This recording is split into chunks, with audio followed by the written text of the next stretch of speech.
señoritas y señores, esto es UM102, noticias, y ya saben que nos vamos de la mano con la información. Ya estamos en contacto en nuestras redes sociales, TikTok, Instagram y Twitter. Nos encuentran como @UM102 y este es el menú de los hechos. La educación va de la mano de la evolución del ser humano. América le ganó 5-0 a Puebla, el mejor equipo de la liguilla. Rodríguez considera que el pedagogo constituye una figura necesaria e imprescindible para garantizar una educación equitativa y de calidad. Grupo Firme se presentó el día de ayer en el Zócalo y hubo millones de personas estando en su concierto. Juan Bautista de la Salle participó en proyectos de creación en escuelas gratuitas e innovó la educación francesa.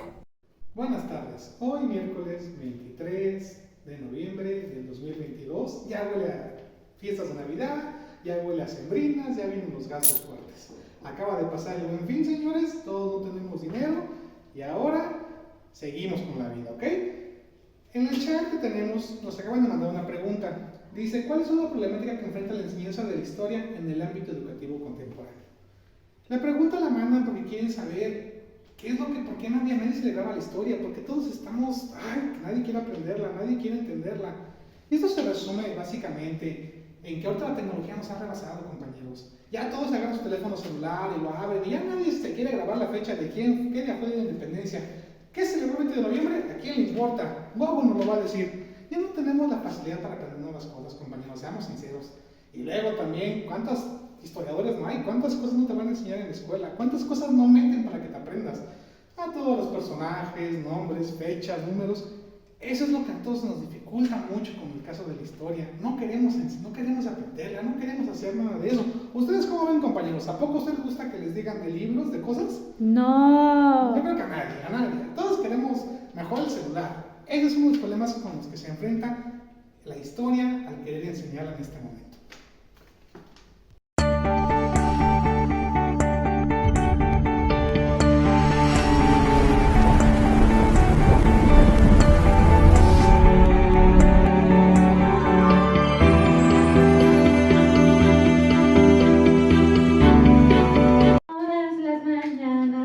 Por mi ventana el señor Sol y comenzamos con nuestro episodio de clima. El día de hoy en Monterrey vamos a estar a 42 grados centígrados.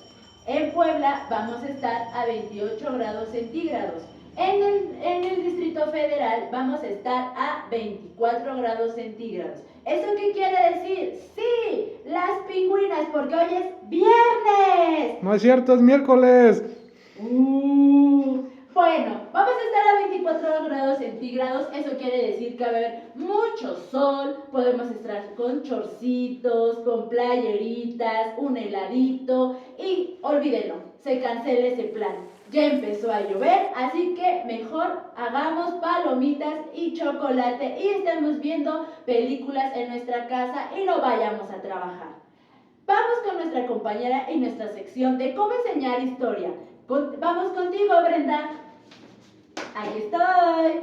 Vamos a empezar. Sí, se callan, ya sé, van a decir, ¿no tienen personal? Obvio no, nuestro jefe nos paga menos. Así que yo voy a dar la sección de cómo enseñar historia.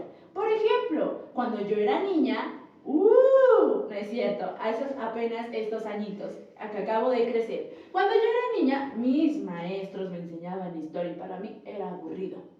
Y creo que hoy en día también para los alumnos es aburrido y es tedioso. ¿A quién nos importa qué pasó 40 años, 50 años, la revolución, la independencia, la batalla de Puebla? Creo que a nadie nos importa eso. Lo que sí nos importa es que ganó el América. Eso sí es. Bueno, podemos enseñar historia hoy en día no con base de mapas mentales, ni leer, ni investigar, ni escribir la biografía de Josefa Ortiz de Domínguez, no, nada de eso. Hoy en día tenemos nuevas herramientas que nos permiten enseñar y hacer nuestras clases lúdicamente. Por ejemplo, podemos realizar un cuento que hable sobre la independencia o algún tema que podamos tratar y podemos ahí incorporar títeres. Los títeres son muy buenos porque los alumnos pueden observar y podemos decirles que nos apoyen en realizar los cuentos. Podemos realizar un rompecabezas, armamos un rompecabezas grande y organizamos el rompecabezas y hacemos un barco de Cristóbal Colón.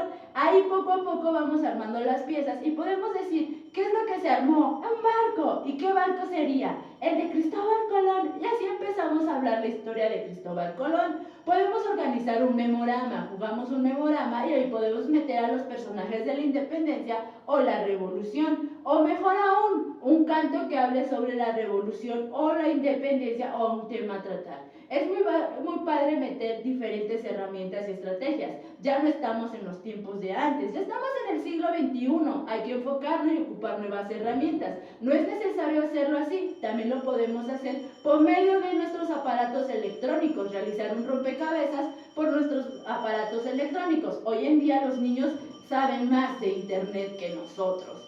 Así es, entonces les dejo un nuevo tip.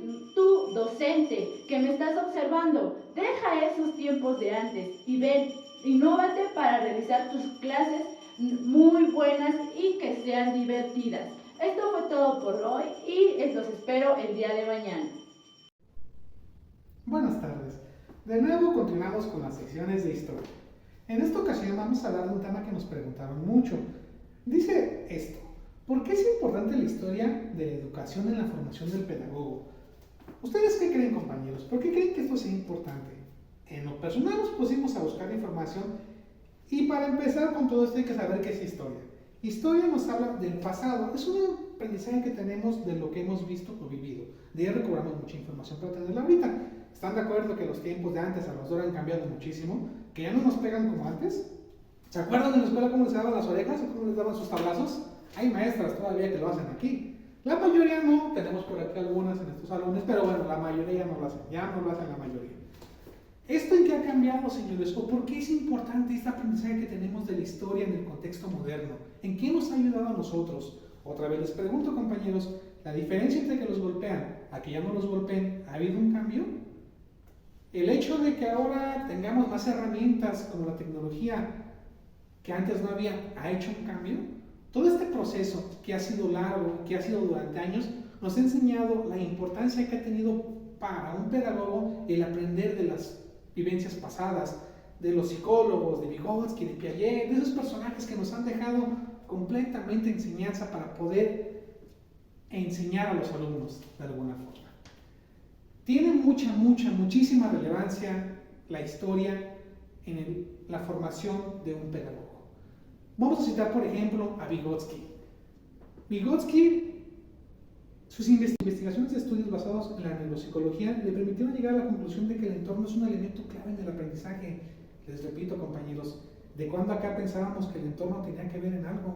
Todo era simplemente nada más el alumno. No pensábamos en su compañero que le jala las orejas, en su papá que está en su casa sin hacer nada, su mamá que no le ayuda en la tarea.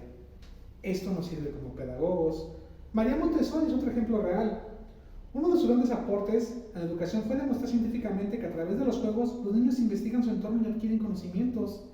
Vean ahora cómo están tapizadas nuestras aulas, llenas de cosas. ¿Para qué? Para que los niños aprendan. John Locke, entre sus principales aportes a la pedagogía está haber segmentado la educación y los procesos de enseñanza en diferentes grupos y destrezas, como física, moral e intelectual. Sí, dije mal moral, ya no estoy pegando, pero bueno, era eso, moral e intelectual. ¿Cómo lo empiezan a separar para entender cómo la enseñanza es un proceso muy complejo, demasiado? Así como ahorita me trabo, sí es complejo, lo sabemos todos, pero se vuelve complejo esta situación. A base del aprendizaje de la historia en la formación de un pedagogo, como estos personajes que les acabo de comentar, es como hemos adquirido mayores herramientas para hacer cada vez mejor la enseñanza hacia los alumnos. Buenas tardes, estamos nuevamente aquí para hablar un nuevo tema. Bueno, la pregunta del día de hoy es: ¿cuáles son los retos del pedagogo para la enseñanza de la historia de la educación? Vamos a resolverlo juntos de la mano. Escuchamos nuevamente nuestro tema. ¿Cuáles son los retos del pedagogo para la enseñanza de la historia de la educación? Hoy en día hay muchas dificultades que un pedagogo tiene para nuestra historia de la educación. Uno de ellos es un factor importante, ya que antes no existía el internet, no existía aparatos o dispositivos que nos enseñaran. Esto es una problemática, porque hoy en día muchas familias en muchos hogares no cuentan con internet. Y dejemos de eso, no cuentan con aparatos electrónicos. ¿Qué piensa? ¿Que el gobierno estamos ricos? No, señores, el IVA sube y por eso muchas familias no contamos con internet o aparatos electrónicos. Parece estar buen fin, ya compré mis aparatos.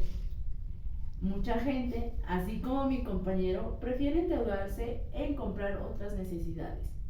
Muchas familias no cuentan con un solo hijo, sino cuentan con 2, con 3 o hasta más hijos. Y eso nos perjudica y esto es una problemática muy grande para nosotros, ya que como estamos viendo, en nuestra nueva reforma educativa empiezan a hablar sobre tomar clases en línea.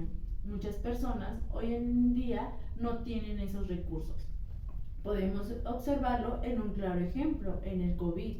Cuando empezó nuestra pandemia, se hicieron las clases en línea.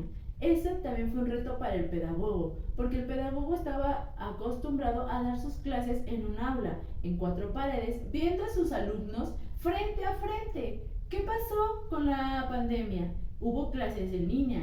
Muchos alumnos, si querían, entraban a las clases. Otros dejaban así porque sabían que las clases se grababan. O muchos universitarios de preparatoria, de secundaria, hasta de primaria, ¿qué es lo que hacían? Bueno, yo también lo estoy aplicando ahorita con el de herramientas. Me conecto y digo presente y ya cuando el maestro empieza a dar su tema, desaparezco y dejo mi computadora prendida para que vean que sí tomo la clase. Todos lo hacen igual. Bueno, esto es un secreto a voces, no lo digamos. Estas son algunas problemáticas, porque empezamos ya este ciclo escolar tomando clases presenciales. ¿Y qué es lo que pasa? Muchos alumnos tienen rezago, muchos alumnos no saben ni contar estando en 5º grado, muchos alumnos no se saben las tablas de multiplicar y lo peor aún, no saben cómo es agarrar un lápiz. Estas son las problemáticas que nos encontramos nosotros los pedagogos. No tenemos las herramientas ni los recursos que el gobierno nos permite para tener una buena educación. Ahora, el gobierno también nos lo impide realizar evaluaciones y esas evaluaciones reprobar a los alumnos. El gobierno dijo que todo alumno puede pasar. Yo siento que esta también es una problemática que el pedagogo tiene. Porque entonces, ¿en dónde vamos a parar? ¿No queremos un México bueno? ¿Que seamos de primer mundo? ¿Qué quiere el gobierno? ¿Por qué nos pone dificultades a nosotros los pedagogos para no poder enseñar y dar una buena educación? Ahora, esto no se está hablando desde ahorita, estamos hablando también en tiempos atrás, cuando antes solamente lo de las realezas podían tomar clases. Pero no solamente la realeza, los únicos de la realeza que pueden tomar clases eran los hombres y las mujeres no se tomaban en cuenta en el tiempo. Ahora, empezamos poco a poco. Los campesinos tampoco podían tomar clases. Ellos eran campesinos y esclavos de la realeza. Solamente un hombre que fuera de la realeza podía tomar clases y peor aún, no un pedagogo, lo hacía un sacerdote. La religión católica decidió que los sacerdotes dieran clases a los alumnos. Cuando empezamos a ya incorporar a las mujeres para que tomaran clases, ¿qué pasó? A las mujeres solamente se les enseñaba las clases domésticas. ¿Eso qué quiere decir? Los quehaceres domésticos. Que una mujer se encarga de cocinar, barrer, trapear. Esas eran las clases. Hoy en día también encontramos diversos problemas y como también lo sabían. No recuerden, chicos, que debemos de estudiar para ser inteligentes y cambiar nuestro mundo.